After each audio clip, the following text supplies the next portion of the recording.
So, the end of the year, and another year comes.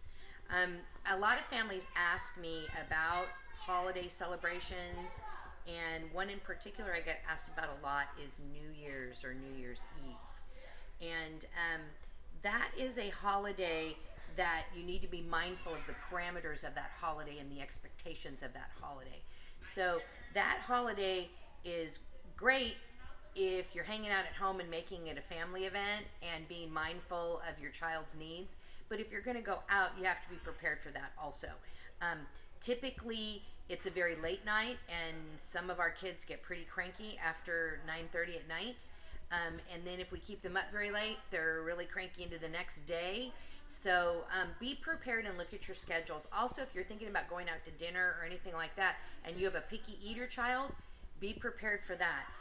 I think sometimes we go through life and we just figure, well, we'll deal with it when we get there.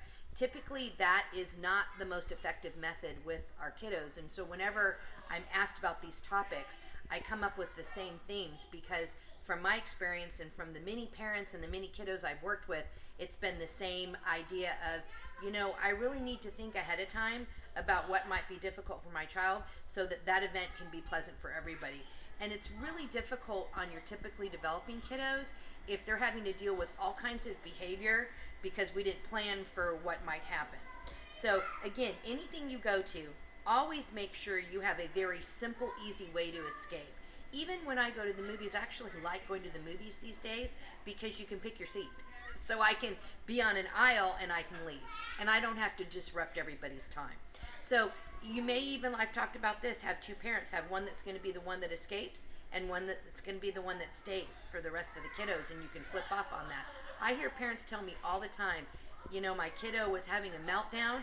I went to the car with them while my husband or my wife stayed with the other person and finished up the activity. This is very typical in my life and many families' lives. So think about those things.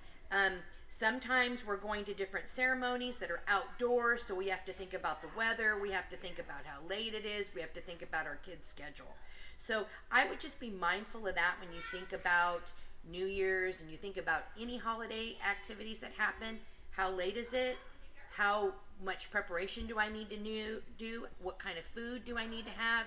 Do I need to have an escape route? Do we need to take two cars? That type of situation, so you're prepared for it. That way, everyone can have a good time, and we're not having to make decisions in panic, which never seems to be a very fruitful decision, and there's usually lots of frustration. So I hope you all have a great New Year's, and we're excited about next year.